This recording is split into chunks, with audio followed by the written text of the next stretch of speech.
എൻ്റെ മക്കളെ നിങ്ങൾ വിശ്വസിക്കുമോ ഇല്ലയോ എന്നൊന്നും എനിക്കറിയില്ല. നിങ്ങൾ വിശ്വസിച്ചാലും ഇല്ലെങ്കിലും എനിക്ക് പറയേണ്ട കാര്യം ഞാൻ തുറന്ന് പറയാം. നിങ്ങൾ എന്തെങ്കിലും ചിന്തിച്ചിട്ടുണ്ടോ? മഞ്ജു വാര്യരെ കെട്ടിയ ശേഷം ദിലീപിൻ്റെ കുത്തനെയുള്ള ഉയർച്ചയും കാവ്യയെ കെട്ടിയ ശേഷം ദിലീപ് കുത്തനെ ഇടിഞ്ഞു പൊളിഞ്ഞ് 8 നിലയിൽ പൊട്ടി താഴെയായതും എന്തുകൊണ്ടാണെന്ന് നിങ്ങൾ എന്തെങ്കിലും ചിന്തിച്ചിട്ടുണ്ടോ?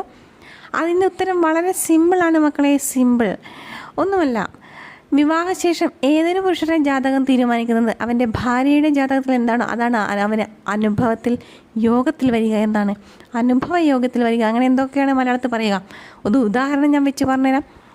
100 വയസ്സ് വരെ ജീവിക്കുന്ന ഒരു പുരുഷൻ്റെ ജാതകം, അവൻ്റെ ജാതകത്തിൽ പറഞ്ഞാൽ അവൻ 100 വയസ്സ് വരെ ജീവിക്കുമെന്നാണ്. എന്നാൽ അവൻ്റെ കെട്ടിയ ഭാര്യയ്ക്ക്, കെട്ടിയോൾക്കെന്ന് പറയും, അവൻ്റെ കെട്ടിയോൾക്ക് ജാതകത്തിൽ വിധവാ യോഗമുണ്ടെങ്കിൽ അവൾക്ക് എന്നാണോ യോഗം വരുന്നത് അന്ന് അവൻ തട്ടിപ്പോകും. ഇനി ഞാൻ മറ്റൊരു ഉദാഹരണം വേണമെങ്കിൽ പറയാം. നിങ്ങളൊരു പിച്ചക്കാരനെ, ഏതൊക്കെ ഒരു പെണ്ണ് പിച്ചക്കാരനെ കെട്ടി, അവളുടെ യോഗത്തിൽ അവൾക്ക് ധനികയായി ജീവിക്കാനുള്ള യോഗം ഉണ്ടെങ്കിൽ ആ പിച്ചക്കാരൻ ഓട്ടോമാറ്റിക്കായിട്ട് ധനികനാകും. ഇനിയും വേണ ഉദാഹരണം, നിങ്ങൾ അംബാനി ഏതെങ്കിലും ദരിദ്രവാസി ജാതകത്തിൽ ഏതെങ്കിലും ദരിദ്ര യോഗമുള്ള പെണ്ണിനെ കൊണ്ടായി അംബാനിയെ 2 കെട്ടിച്ച് നോക്കൂ, അംബാനിയുടെ പടലം പൊട്ടി ദരിദ്രനാകും. ഇപ്പം നിങ്ങൾക്ക് സിമ്പിളായിട്ട് മനസ്സിലായി കാണല്ലോ, ഭാര്യയുടെ ജാതകത്തിൽ എന്താണോ അതാണ് ഭർത്താവിന് അനുഭവയോഗത്തിൽ വരിക. അപ്പോൾ നിങ്ങൾക്ക് ഇതിനെക്കുറിച്ച് തിരിച്ചും മറിച്ചും എന്തെങ്കിലും അഭിപ്രായം ഉണ്ടെങ്കിൽ അതൊക്കെ പറഞ്ഞോ.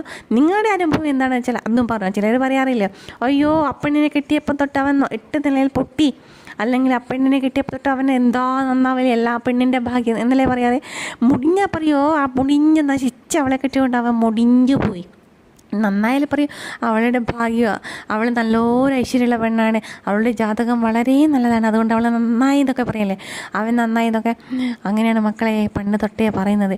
അതുകൊണ്ട് മക്കളെ നിങ്ങൾ കിട്ടുമ്പോൾ നല്ലൊരു കിട്ടാൻ നോക്കൂ, നല്ല ജാതകം നല്ലതായിട്ടുള്ള ഒരു പെണ്ണിനെ കെട്ടി നല്ല 8 നിലയിൽ പൊട്ടാതെ സുഖമായി ജീവിക്കുക. Okay, by.